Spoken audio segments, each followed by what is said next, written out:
lasījums no 1. vēstules korintiešiem 14. nodaļas. Dzenieties pēc mīlestības, rūpējieties par garīgām dāvanām, bet visvairāk, ka varat mācīt praviešu garā. Jo kas valodām runā, tas nerunā cilvēkiem, bet Dievam, jo neviens nedzird, bet garā viņš runā noslēpumus. Bet kas māca, tas runā cilvēkiem par celsmi un paskubināšanu un iepriecinājumu. Kas valodām runā, tas ceļ sevi pašu, bet kas māca, tas ceļ draudzi. Es gribētu, ka jūs visi valodām runātu, bet jo vairāk, ka jūs mācītu, jo kas māca, tas ir pārāks par to, kas valodām runā. Proti, ja šis netulko, kā lai draudze top celta? Un brāļi, kad es pie jums nāktu valodām runādams, ko es jums līdzētu, ja es uz jums nerunātu atklāsmi vai atziņu vai praviešu mācību vai rakstu izskaidrojumu pasniegdams?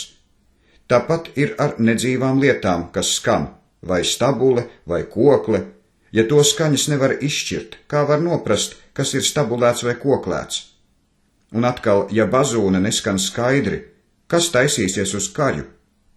Tāpat arī jūs, ja valodām runājat nesaprotamus vārdus, kā zinās, kas top runāts, jo jūs runāsit vējā? Daudz un dažādas balsis ir pasaulē, un neviena no tām nav nesaprotama. Tad, ja es balsi nesaprotu, būšu svešs tam, kas runā, un tas, kas runā, būs man svešs. Tāpat arī jūs, kad pēc garīgām dāvanām dzenaties, tad meklējiet, ka pilnīgi topat draudzē par celsmi. Tāpēc, kas valodām runā, tas lai Dievu lūdz, ka varētu tulkot. Jo, kad es Dievu lūdzu valodām, tad mans gars gan lūdz, bet mans prāts augļus nenes. Kas tad ir? Es pielūgšu garā, bet es pielūgšu arī, ka var saprast. Es dziedāšu garā, bet es dziedāšu arī, ka var saprast. Citādi, ja tu Dievu slavēsi garā, kā gan tas, kas nesaprot, pēc tavas pateicības var sacīt āmen, jo viņš nezina, ko tu runā. Jo tu gan labi pateicies Dievam, bet otrs netop celts. Es pateicos savam Dievam, ka es vairāk nekā jūs visi valodām runāju, bet draudzē es labāk gribu runāt 5 vārdus saprotamus, lai pamācu arī citus, nekā 10 000 valodām. Brāļi, netopiet bērni saprašanā, bet topiet zīdaiņi ļaunumā, bet saprašanā topiet pilnīgi. Bauslībā ir rakstīts: caur ļaudīm, kam sveša valoda, un ar svešām lūpām es runāšu uz šiem ļaudīm, un arī tā tie man neklausīs, saka tas kungs. Tad valodas ir par zīmi ne ticīgiem, bet neticīgiem, un praviešu mācība ne neticīgiem, bet ticīgiem. Tad, kad visa draudze sanāktu kopā, un visi runātu valodām, un ienāktu, kas to nesaprot, vai neticīgi, vai tie nesacītu, ka jūs esat traki. Bet ja visi mācītu, un kāds neticīgs vai kas nesaprot nāktu iekšā, tas taptu no visiem pārliecināts un no visiem tiesāts, un viņa apslēptās sirds domas tā taptu zināmas, un tā viņš uz sava vaiga mezdamies Dievu pielūgtu un pasludinātu: Dievu tiešām esam mūsu starpā.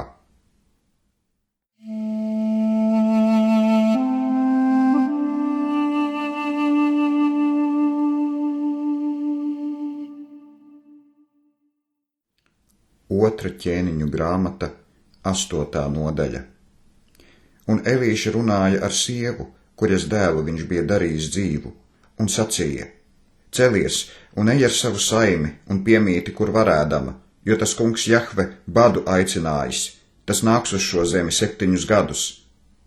Tad sieva cēlās un darīja pēc Dieva vīra vārda, un nogāja ar savu saimi un piemita filistiešu zemē 7 gadus. Un kad 7 gadi bija pagājuši, tad sieva nāca atpakaļ no filistiešu zemes un izgāja ķēniņu piesaukt par savu namu un par savu tīrumu. Un ķēniņš runāja ar Gehazi, Dieva vīra puisi, un sacīja: stāsti man jau visas lielās lietas, ko Elīša darījis. Kad tas pat labam ķēniņam stāstīja, ka tas nomirušu bija darījis dzīvu, redzi, tad sieva, kuras dēlu viņš bija dzīvu darījis, piesauca ķēniņu sava nama un sava tīruma pēc, un Gehazis sacīja: Mans kungs un ķēniņ, šī ir tā sieva, un šis ir viņas dēls, ko Elīša dzīvu darījis.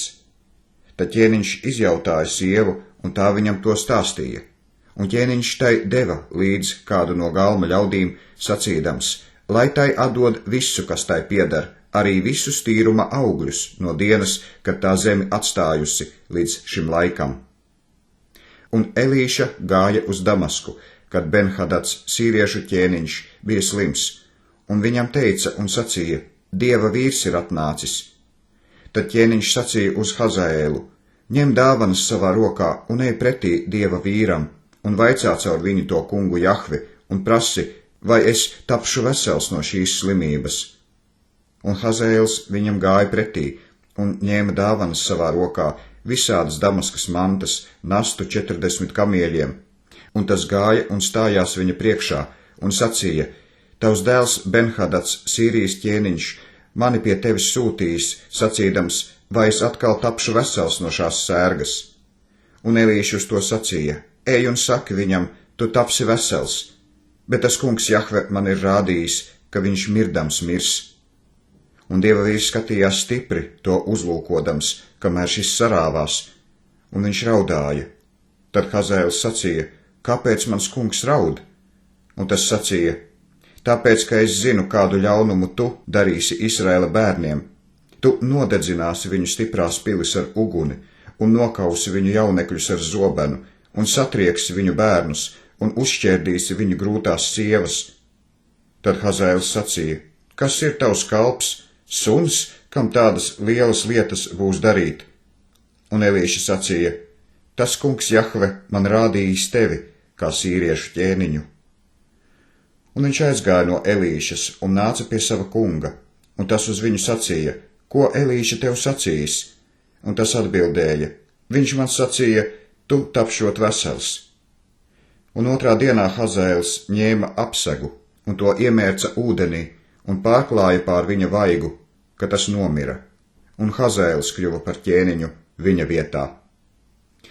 Jorāma, Ahaba dēla, Izraēla ķēniņa 5. gadā, kad Jehošafats par ķēniņu bija pār Jūdu, Jehorams, Jehošafata dēls, sāka valdīt Jūdā.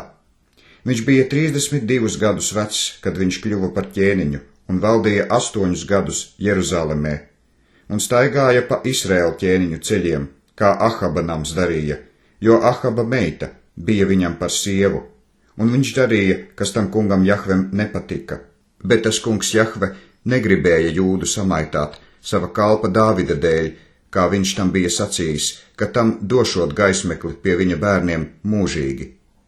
Viņa laikā edomieši atkrita no Jūdas pārvaldības un cēla sev ķēniņu, un Jehorams bija gājis uz Caīru ar visiem saviem ratiem, un naktī cēlies un kāvis edomiešus, kas viņu bija apstājuši, līdz ar visiem ratu virsniekiem, bet ļaudis bēga savos mitekļos. Tāpēc edomieši atkrita no Jūdas virsvaldības līdz šai dienai. Tai laikā arī Libna atkrita. Un kas vēl stāstāms par Jehoramu un viss, ko viņš darījis, tas ir rakstīts Jūdas ķēniņu laiku grāmatā. Un Jehorams aizmiga pie saviem tēviem, un tapa aprakts pie saviem tēviem Dāvida pilī, un Ahazija, viņa dēls, kļuva par ķēniņu viņa vietā. Jorāma, Ahaba dēla, Izraēla ķēniņa 12. gadā, Ahazija, Jehorama dēls, sāka valdīt pār Jūdu. 22 gadus Ahazija bija vecs, kad viņš kļuva par ķēniņu, un valdīja 1 gadu Jeruzalemē, un viņa mātei bija vārds Atalija. Tā bija Omrija, Izraēla ķēniņa meita. Un viņš staigāja Ahaba nama ceļā un darīja, kas tam kungam Jahvem nepatika, kā Ahaba nams, jo viņš Ahaba namam bija par znotu. Un viņš gāja karā ar Jorāmu, Ahaba dēlu, uz Ramotu Gileādā pret Hazaēlu, sīriešu ķēniņu, un sīrieši ievainoja Jorāmu. Tad ķēniņš Jorāms griezās atpakaļ, likties Jezreelā dziedināties no vainām, ko sīrieši tam bija situši Ramotā, kad tas karjoja ar Hazaēlu, sīriešu ķēniņu. Un Ahazija, Jehorama dēls, Jūdas ķēniņš, nonāca apraudzīt Jorāmu, Ahaba dēlu, Jezreelā, jo viņš bija slims.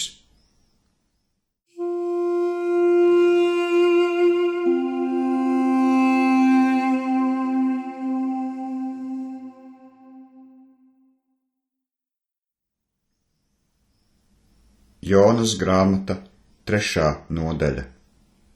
Un tā kunga Jahves vārds nāca otru reizi uz Jonu, sacīdams: Celies, ej uz lielo pilsētu Ninivi un sludini pret viņu vārdu, ko es tev sacīšu. Tad Jona cēlās un gāja uz Ninivi pēc tā kunga Jahves vārda, bet Ninive bija liela Dieva pilsēta, 3 dienu gājumu. Un Jona sāka pilsētā iet 1 dienas gājumu un sludināja un sacīja: vēl 40 dienas, tad Ninive taps nopostīta. Tad Ninives ļaudis ticēja uz Dievu un izsauca gavēni un apģērbās ar maisiem gan lieli, gan mazi.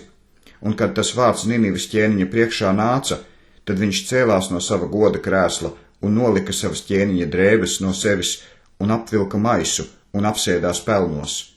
Un viņš lika izsaukt un sludināt Ninivē ķēniņa un viņa lielkungu pavēli, lai ne cilvēks, ne lops, ne vērsis, ne avs, nekā nebauda, lai neiet ganos un nedzer ūdeni, bet cilvēki un lopi, lai sēdzas ar maisiem un Dievu gauži piesauc, un lai tie atgriežas ik viens no sava ļaunā ceļa un no varas darba, kas viņu rokās. Varbūt, ka Dievs atgriezīsies, un viņam būs žēl un atkāpsies no savas dusmības karstuma, ka mēs neejam bojā. Un Dievs redzēja viņu darbus, ka tie atgriezās no sava ļaunā ceļa, un Dievam kļuva žēl viss ļaunums, ko viņš bija runājis tiem darīt, un to nedarīja.